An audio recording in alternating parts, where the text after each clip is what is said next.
Muito boa noite a todos. Uma vez mais, neste belíssimo espaço da Rádio Inquieta, vamos voltar a falar de cultura. Neste Culturalmente Falando. E com um convidado especial, Paulo Lopes Silva, vereador do município de Guimarães, com o pelour da cultura, e é sobre isso mesmo que hoje vamos aqui falar. Mas antes disso, cumprimentar o meu convidado, agradecer o facto de ter aceitado este meu convite para esta conversa, porque não passará disso mesmo, de uma conversa sobre cultura, sobre a cultura vimaranense. Agradecer também olá a todos e agradecer ao Filipe e à Rádio Inquieta esta oportunidade de partilhar alguns pensamentos e de conversarmos um bocadinho sobre cultura neste registro que também me agrada especialmente, de conversa mais informal, que eu acho que é sempre interessante e é uma forma também de falarmos sobre as coisas num registro diferente. É isso mesmo. Vamos começar com esse registro diferente, perguntando basicamente quais são as diretrizes do município de Guimarães para com a cultura. Ora bem, nós trabalhamos aqui em cima de 3 ou 4 segmentos principais, um que tem a ver com a promoção das artes, enfim, de levarmos as artes e a cultura até toda a população e, portanto, do ponto de vista da oferta, de termos uma programação regular no território, que seja abrangente, que consiga chegar a todas as freguesias, a todos os públicos também, de forma mais abrangente possível, no fundo, promovendo, divulgando a língua, a cultura portuguesa e estrangeira, enfim, chegando até todos com essa dimensão da promoção das artes nas suas diferentes vertentes artísticas e culturais e patrimoniais também.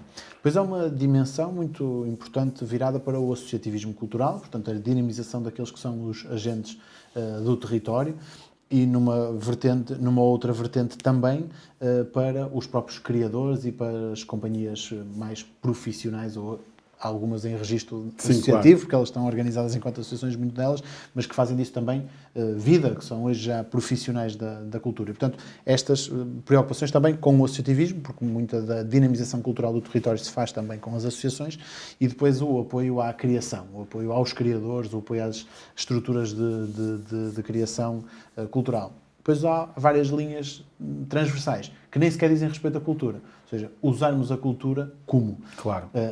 Como formação do indivíduo e, portanto, a ligação com a educação, como alerta para as preocupações da sustentabilidade ambiental e, portanto, a ligação também com o ambiente, que é fundamental, com promoção turística também, por um lado, enfim, com vários instrumentos para os quais a cultura também dá um contributo importante, dinamização do espaço público, dinamização do comércio local. Há várias outras áreas em que a cultura tem dado aqui um papel importante. Todas estas métricas têm que estar imbuídas no mesmo espírito, ou seja, é verdade que há a cultura, e estamos a falar de cultura, mas as associações, as coletividades, quem promove essa mesma cultura, quem quer entrar também nesse mundo, tem que olhar também para o outro lado, para o lado da sustentabilidade, para o lado ambiental, para o lado daquilo que é a promoção também no próprio município. Portanto, tudo isto tem que estar interligado. Exatamente. Nós, por exemplo, temos uma ferramenta que é fundamental no que diz respeito àquela segunda linha de atuação, associativismo e criadores, que é o Impacto, ou o Regulamento Municipal de Apoio aos Projetos Culturais, e nessas linhas de financiamento nós temos critérios que são claros,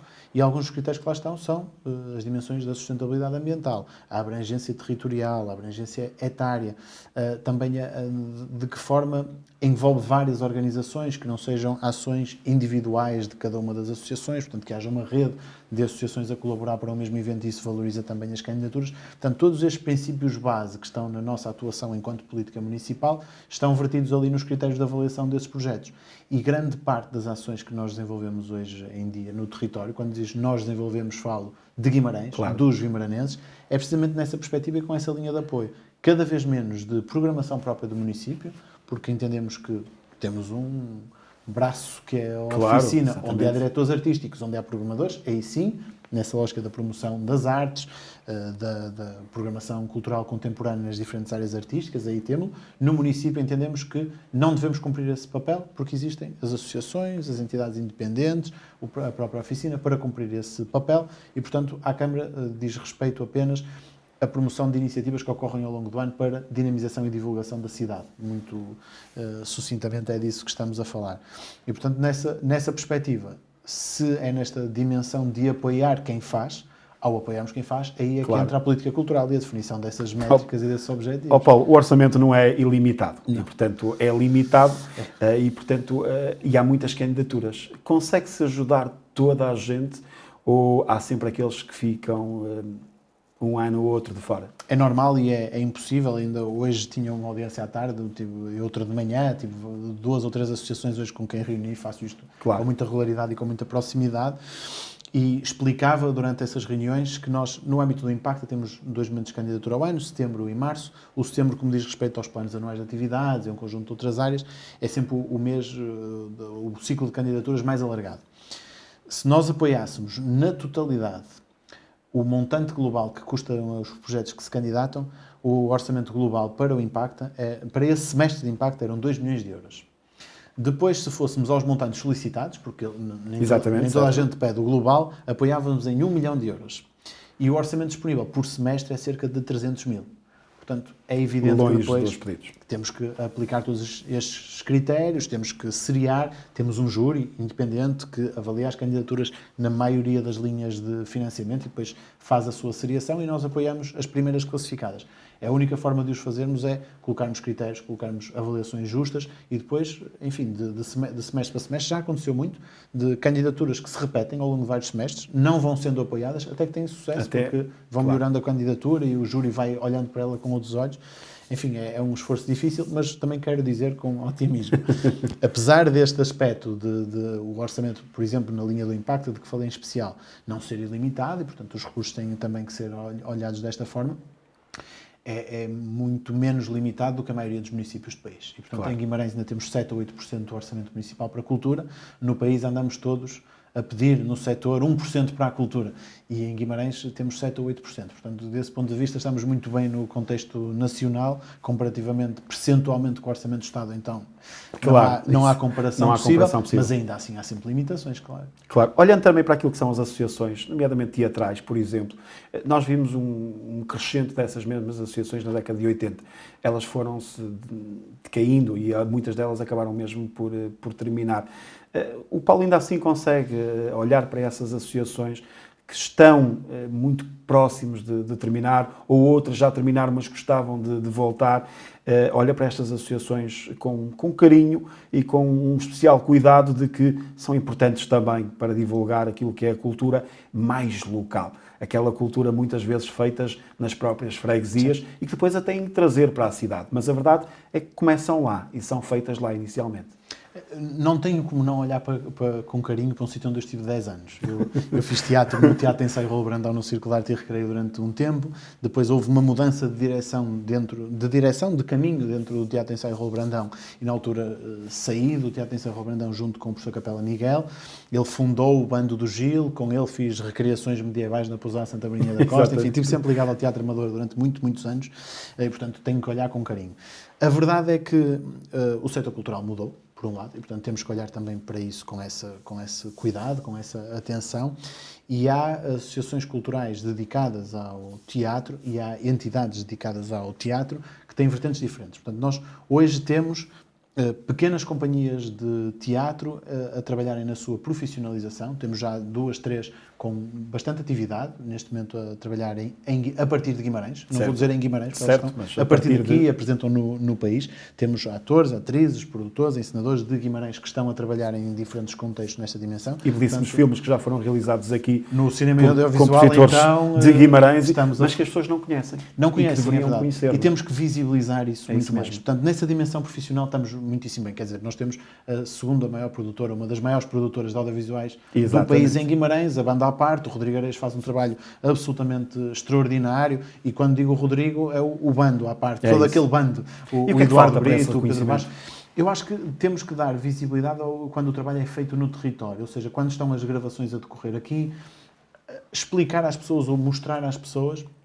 Por exemplo, a produção de audiovisuais, a parte de edição, etc., acontece num pequeno escritório na Caldeirão. E, portanto, só depois de lá ir é que se percebe que aquele espaço permite tudo isto que nós estamos aqui a falar. O cinema é toda aquela indústria que nós imaginamos como gigantesca e depois há muita coisa que se faz em computadores e, portanto, isso são espaços muito mais pequenos. Mas é alguém que nós temos estado a trabalhar e gostávamos de dar visibilidade até em contextos fora da cultura. Nós, dando aqui, enfim... É o mal das conversas informais, é que vamos falar coisas às vezes que não vamos a pensar a dizer. Em Guimarães nós vamos avançar, já é público, com uma nova loja do Cidadão. Não é? E nessa loja do Cidadão, algo que nós temos vindo a falar é que o próprio conceito da loja de cidadão em si, dos seus espaços, mostra aquilo que é Guimarães. E ao mostrar aquilo que é Guimarães, nós temos que mostrar o lado cultural. Certo. E, portanto, fará todo sentido. Para dar um exemplo, pode isto acontecer ou não, depois no desenho do projeto, eu não sou arquiteto, não estou a acompanhar essa parte, mas a sala de espera é um sítio onde estamos a ver os filmes produzidos a partir de Guimarães, porque não é? E eu acho que nós temos que olhar para este exemplo, o da loja de cidadão pode ser uma excelente oportunidade, mas noutros contextos da cidade, como é que nós mostramos o cinema e os audiovisuais? Nessa dimensão, por exemplo, lá está mais uma vez, não tem que ser o município a fazê-lo, o Cineclube faz esse trabalho muito bem. As sessões ao domingo à noite, eu sou sócio, vou como sócio, portanto, 300, 400, 500 pessoas em grandes filmes ao domingo à noite. Na última estreia do Edgar Pera, produzido por Rodrigo Areias, estava o auditório com muitíssima gente, com muitos atores, enfim, parte do staff de Guimarães que estava presente na própria estreia do filme, e, portanto, temos que acompanhar e dar essa mostra. Mas depois as associações têm outros lados, não é? Porque há este lado profissional, que eu acho que é importante, quer do teatro, quer dos audiovisuais, mas depois há companhias de teatro ou associações de teatro amador dedicadas a ações de divulgação e promoção de Guimarães no espaço público. Dou o exemplo, por exemplo, dos Musiqué, que o fazem muito bem e não têm nenhuma intenção de tornar aquilo uma companhia de teatral, teatro que profissionalizada. Fazem aquilo, fazem-no com gosto. Nós agradecemos muito, em nome de Guimarães, o trabalho que fazem dessa divulgação e é fundamental. Depois, e com trabalho escrito depois também. Que fica para o futuro, que está em momentos importantes da cidade, mas quem diz o trabalho dos Musiqué fala no trabalho da trama, quem deste ano teve na programação dos Banhos Velhos a repor uma peça que já tinha feito no outro ano, com uma experiência de visitação aos Banhos Velhos e aos Banhos Novos muito interessante. E esta é uma grande dificuldade que nós temos, principalmente na parte cultural mais antiga, que é não termos o registro de espólio, para hoje podermos olhar para ele de outra forma. Podemos estudá-lo também de outra forma.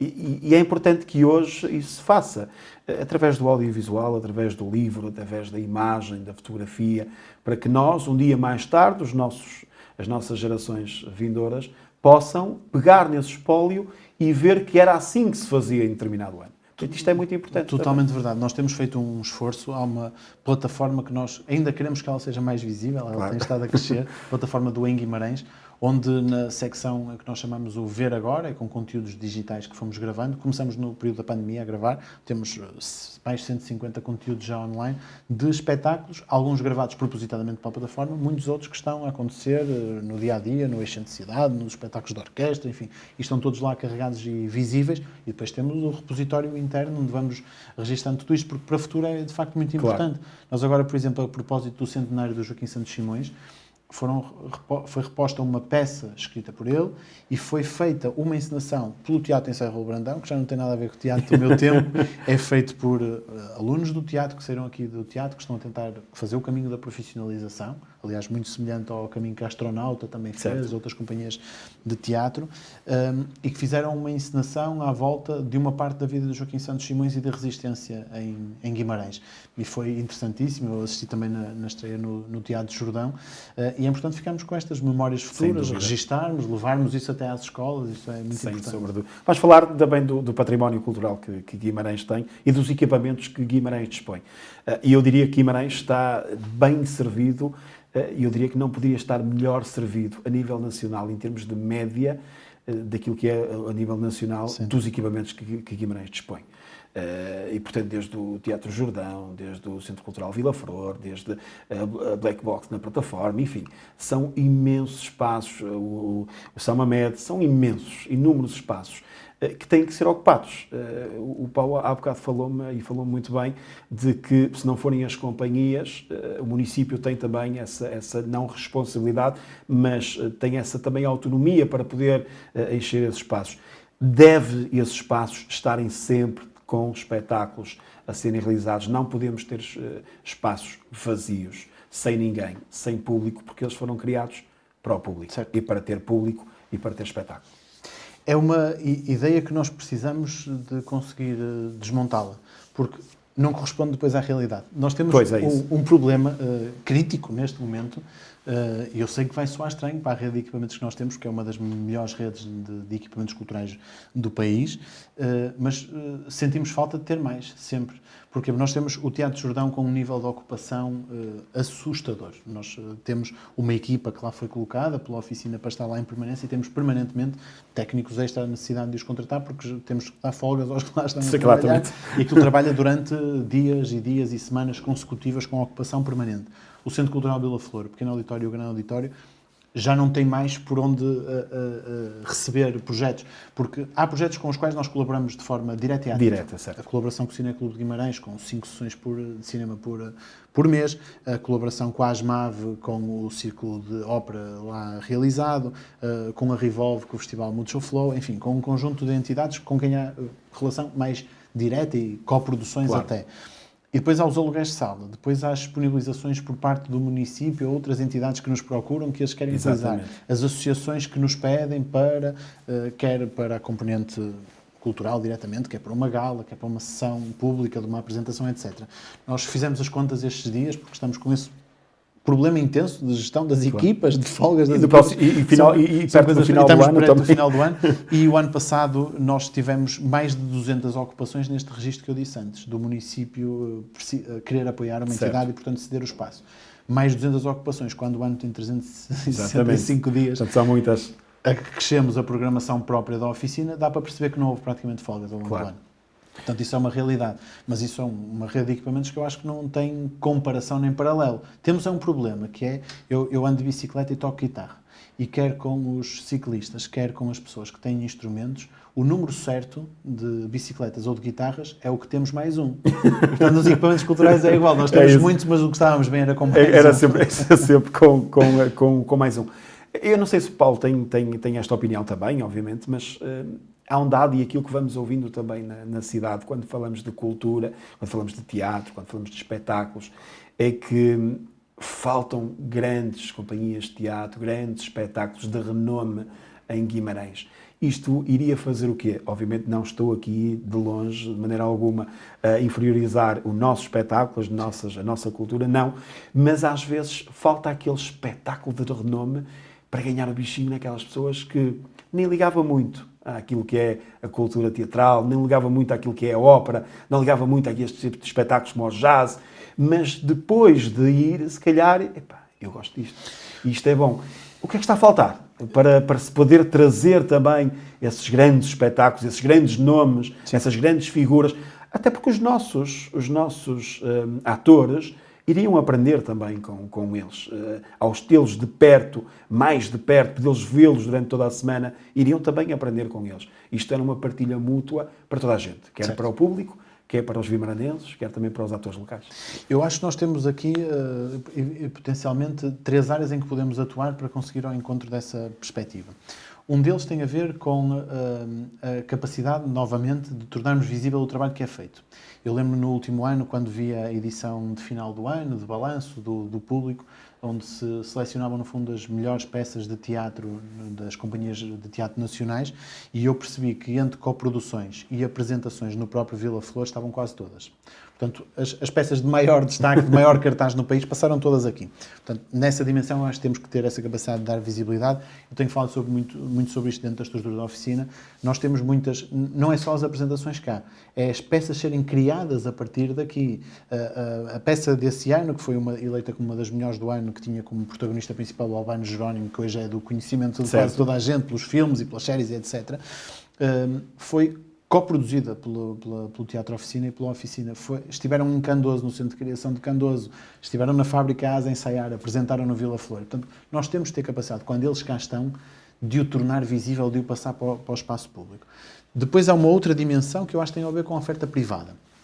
Há muita oferta que não precisa do setor público, do apoio do município, para se afirmar, porque por bilheteira, por exemplo, certo, conseguem trazer os espetáculos aqui. E, portanto, eu acho que esse é um espaço que é preciso ocupar, mas, como dizia isso, está tudo interligado. A ocupação dos espaços do Vila Flor, por vezes, não nos permite ir a essa oferta, porque já está permanentemente as datas estão ocupada, preenchidas. as datas estão preenchidas. Não achamos que seja por promoção nossa que o devamos fazer, porque essa não é uma missão, eu entendo, pelo menos é essa a visão que eu tenho, não é uma missão do agente público. Portanto, tem que haver agentes privados também a dinamizar. Depois temos outros espaços onde isto vai acontecendo. Por exemplo, no stand-up comedy, o São Ahmed faz o trabalho e não precisa que mais ninguém o faça e ocupa muito bem. O próprio multiuso. O multiuso já o faz também. Portanto, são agentes que o vão fazendo muito bem. Lá está, o caso do multiuso não é programação própria da Tempo Livre. É o multiuso enquanto espaço que acolhe entidades que estão a promovê-lo e, muito bem, eu acho que essa oferta também faz falta. Depois há um terceiro problema, que esse é transversal a todas as áreas, que é termos a capacidade em Guimarães, e temos lutado muito por isso, de ter um olhar atento por parte do Ministério da Cultura e da Direção-Geral das Artes, do ponto de vista de financiamento, que nos coloque no mesmo patamar, à escala, de Porto e Lisboa, para que nós próprios possamos ter mais recursos para programar coisas de maior expressão. Porque a verdade é que a oficina tem muitas vezes esta ideia de que é uma estrutura com muito dinheiro e que pode fazer muita coisa. A oficina tem hoje mais 400 ou 500 mil euros do que o que tinha quando geria pouco mais do que o Centro Cultural Vila Flor. Hoje gera o Centro Nacional das Artes de Guimarães, a Casa da Memória, o Centro de Criação de Candoso, o espaço da Fábrica Asa para as criações, a loja oficina, o espaço oficina, em breve os Fornos da Cruz Pedra, enfim, é toda uma estrutura que está aqui montada praticamente com o mesmo orçamento, com todos os preços a aumentarem, porque isso é verdade para todos, e o orçamento da oficina é praticamente o mesmo. E, portanto, quando fomos capitalizados... Mas isto é transversal, eu diria que ao Governo Central. Está a faltar também um assento parlamentar forte para se poder atrair mais financiamento para a cultura.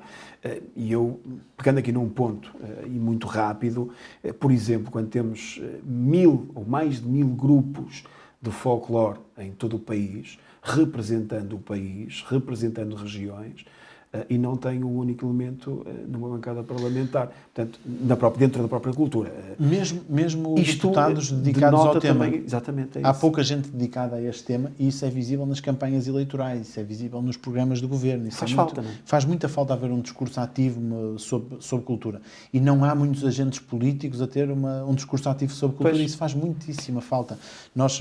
E vai-se refletir naquilo que é o orçamento de enviar também para os próprios municípios. Porque quem está a decidir depois, se não tem a preocupação, quem não é visto não nem é ligação, lembrado. Não é? Nem qualquer Nós, ligação. por acaso, neste momento sinto, enfim, não quero puxar para esse, estamos em período pré-eleitoral e não quero tocar nisso. Mas ainda falta. Mas a verdade é que nós estávamos praticamente com um acordo fechado com o Ministério da Cultura para começar a dar resposta a este tema. Havia aqui vontade expressa do Ministério da Cultura, estávamos a trabalhar, vamos ver se até ao final deste mandato, com a Assembleia já dissolvida, ainda há margem para se resolver, ou se então esperamos pela constituição do próximo governo para resolver esse problema do financiamento da cultura em Guimarães. Paulo, estamos próximos do Natal, mas antes do Natal temos as belíssimas e grandiosas festas e únicas no mundo inteiro, que são as Nicolinas. O que é que está a faltar para que as Nicolinas possam, efetivamente, pertencer ao grandíssimo rol de património? Do património. Sim. Eu acho que, acima de tudo, e isso é algo com que tenho estado a refletir, enfim, todos os anos, quando nos aproximamos das Nicolinas, voltamos a pensar Falamos sempre, tema. fala sempre do tema, não é? Não o temos pensado só nesta altura, aliás, tem estado a ser feito um trabalho muito consistente por alguns investigadores, em trabalho estreito com a Câmara Municipal de Guimarães, para o Registro Nacional de Património Imaterial. O registro das Nicolinas está em curso ainda. Esteve muitos meses sem resposta sequer, já depois de registado, já depois de entregar a ficha. E passado uns tempos tivemos uma resposta com um conjunto de questões que eram levantadas, que a própria equipa técnica que avalia isso do nosso lado Claro. Nos diz que há muitas das questões que nem sentido fazem, enfim, mas voltamos a responder, voltamos a enviar para lá aquilo que nos era pedido. Portanto, do ponto de vista do passo que é fundamental depois para essa candidatura, o registro continua em curso, nós temos estado a trabalhar, o município tem contratado estes investigadores para fazer este trabalho, portanto isso, disponibilidade completa para o Paulo, município. o trabalho do papel tem sempre que ser feito, mas este tipo de trabalho não deveria ser feito no terreno? Falta depois uma segunda dimensão e era aí que eu queria chegar, ou seja, depois do registro feito, qual é o passo seguinte? Aí eu acho que o município estará cá para corresponder às legítimas expectativas que as instituições nicolinas tenham. E, portanto, eu acho que falta um debate alargado de uma concertação de posição sobre o tema. Eu não tenho a certeza que todos os nicolinos mais fervorosos sejam adeptos da sua inscrição como património imaterial, das conversas que vou tendo. Certo. Portanto, mais do que estar preocupado com as conversas que vou tendo aqui e ali com alguns fervorosos nicolinos, é perceber a posição de cada uma das instituições nicolinas. Exatamente. Vamos avançar para a sua inscrição, temos condições de ter sucesso nessa candidatura? Quais são as questões que hoje nos limitam do sucesso ou, não, ou insucesso dessa candidatura? Vamos abordá-las, vamos falar sobre elas. Quem pode dar esse primeiro frontalmente. passo para esse debate? O município? Eu julgo que durante o próximo ano, em período fora de Nicolinas, que é o período certo para termos essa discussão de uma forma menos apaixonada possível, acho que devemos, e podemos e devemos, enquanto município, pelo menos desafiar as instituições nicolinas a promover um debate público sobre o tema. Se houver disponibilidade, se houver vontade de todos, cá estaremos para ajudar a promover esse debate, onde, volto a dizer, o papel do município terá sempre o de estar ao lado dessas intenções, a dar todo o suporte que seja necessário. Deve partir daqueles que são os defensores das festas, claro, da Comissão, da CFN, da ALG, da Irmandade de São Nicolau, enfim, todas as instituições nicolinas, e esse envolvimento e essa decisão sobre qual é o caminho a seguir, nós cá estaremos para ele. É bom e é importante também que esse debate aconteça. Há um outro ponto que eu quero aqui pegar, Paulo. Eu sei que faltam 5 anos ainda, e isto ainda é subjetivo dado à idade do nosso rei Dom Afonso Henriques, mas em 28 são 900 anos. Eu diria que nenhum de nós vai voltar a ver uma data redonda. Portanto, não vai chegar aos 1000 anos. São 900 anos. É verdade que há ainda umas eleições pelo meio, mas isto é um processo contínuo. Isto é um processo que tem que ser preparado e não feito apenas para os 900 anos. Tem que ser feito para os 895, 96, 97, para que depois, quando cheguemos a essa data redonda dos 900 anos de Dom Afonso Henriques, se possa comemorar, eu diria, como deve de ser. Portanto, está a ser feito já alguma coisa, está a ser trabalhado também e está a ser pensado não só para essa data, mas para os próximos anos também, relativamente a essa questão. Totalmente. Estamos a trabalhar muito intensamente nesse dossiê em 3 áreas fundamentais. Primeira, na comissão artística que foi constituída para 3 grandes obras celebratórias da Batalha de São Amede, a própria Batalha de São Amede, uma estátua a Afonso Henriques, uma intenção do Sr. Presidente também de concretizar, provavelmente já no próximo ano, uma estátua a Vímara Pérez também, para olhar não apenas para a Batalha de São Amede, mas para a história de Portugal. Até porque somos vimaranenses. Tenho o condado portugalense. Por causa de Vímara Nem todos os historiadores têm a certeza disso, mas a lenda também faz parte da história. E, portanto, como costuma dizer o Sr. Presidente, é o sal da história, portanto isso também é importante. Depois temos uma outra parte que tem a ver com a comissão científica que foi criada, que já fez a sua primeira reunião, já apresentou o primeiro relatório e a primeira linha de trabalho, onde está um conjunto de publicações, de eventos âncora, para desenvolvermos daqui até 2028 e para lá de 2028, a ideia é que as comemorações possam ir até 2032, e depois, mais fundamental do que tudo isto, esta parte histórica e artística é muito importante, mas estamos a finalizar uma candidatura. Ainda este fim de semana estivemos a trabalhar muito intensamente, porque os prazos estão muito apertados, a uma rede de ITI, redes urbanas, que vamos candidatar já neste quadro comunitário, onde vamos envolver todas as CIMs do norte do país, numa rede que chamaremos Rede Portucale, com um montante de financiamento na casa de 1,5 milhão de euros, para exatamente desenvolver aqui um conjunto de grandes iniciativas daqui até 2028, não apenas sobre a Batalha de São Amede, mas sobre os 900 anos da Constituição do país e o período que lhe precedeu, que incluirá várias ações. Uma delas o Sr. Presidente já tem falado sobre ela muito ativamente, e voltamos ao início da conversa, aos audiovisuais,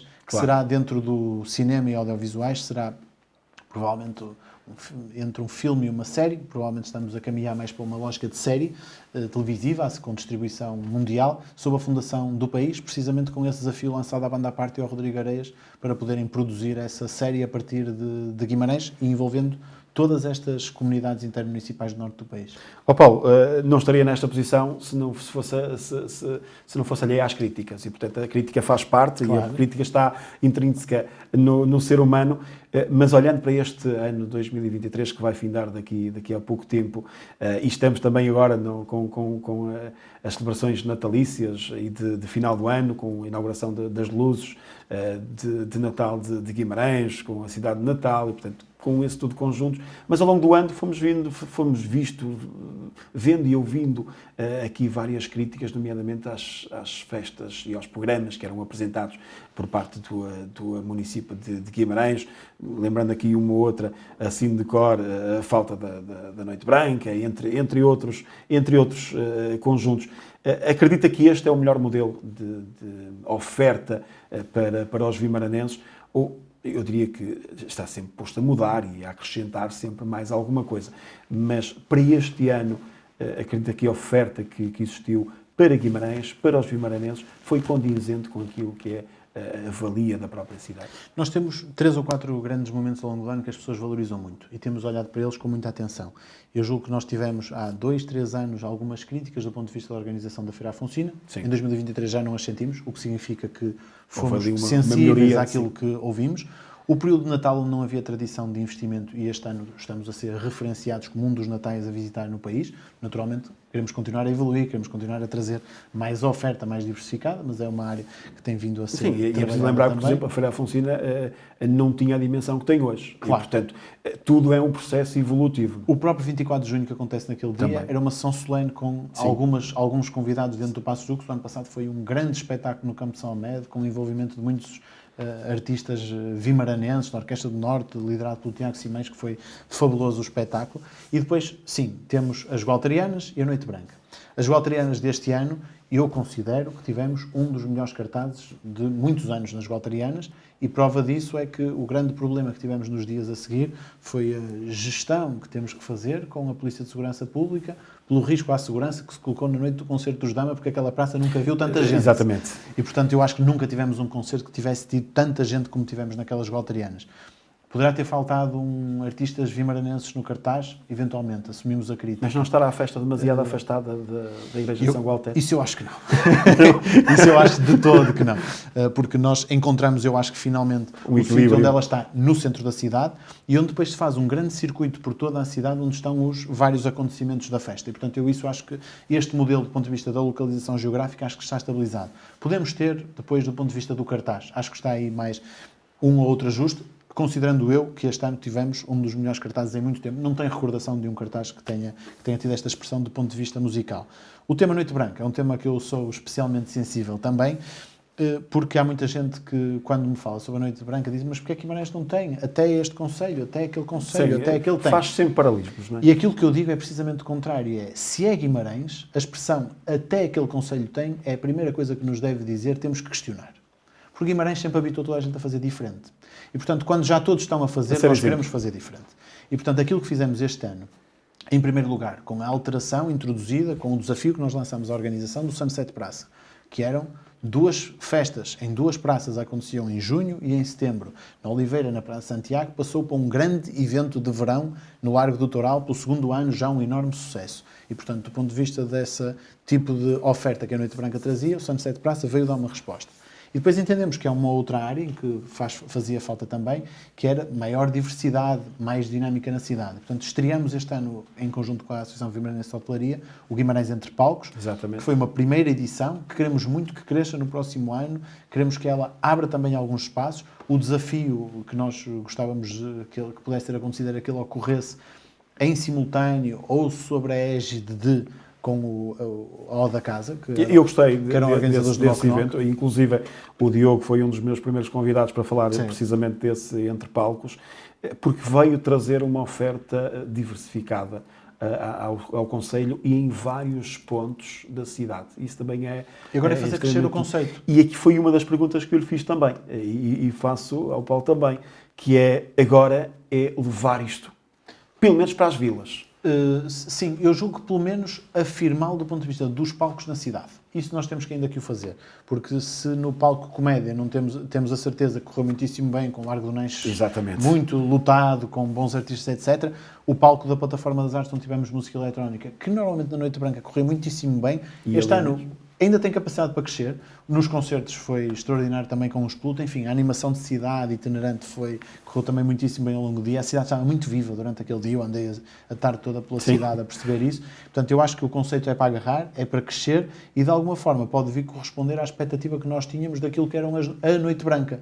Há um palco branco nessa noite, que é o palco da música eletrónica. Quem quiser essa oferta, ela está lá. Mas há depois um palco tradições extraordinário, e que vai ao encontro do nosso folclore, da nossa cantadas desgarradas, enfim, de tudo aquilo que é tradicional também aqui do Minho e que nós queremos muito, o palco para a música alternativa, para o rock, enfim, para dar para todos os públicos. E nós queremos muito afirmar aquele evento e acho que no próximo ano podemos crescer para ter aqui uma oferta complementar ao Sunset, que eu acho que já veio também para se consolidar muito bem. E aí Guimarães, em vez de estar a fazer o que toda a gente está a fazer bem e diferente. Paulo, 2024 está já aí. teremos um 2024 ainda melhor do que este de 2023? Isso é o que nós tentamos todos os anos. É olhar para o ano anterior, fazer a avaliação, o que correu bem e o que correu menos bem, ajustar aquilo que correu menos bem, investir mais naquilo que correu muito bem e, portanto, a intenção que fazemos todos os anos é que o próximo ano seja melhor que o anterior. É aquele grande desejo que temos sempre nas áreas todas e na cultura isso não é exceção. Paulo, muito obrigado por ter aceitado foi um este meu prazer. convite para esta conversa Exatamente. informal para falarmos sobre cultura. E nós marcamos encontro já no próximo programa Culturalmente Falando, com mais um convidado com muita cultura para trazermos aqui ao estúdio da Rádio Inquieta. Até lá.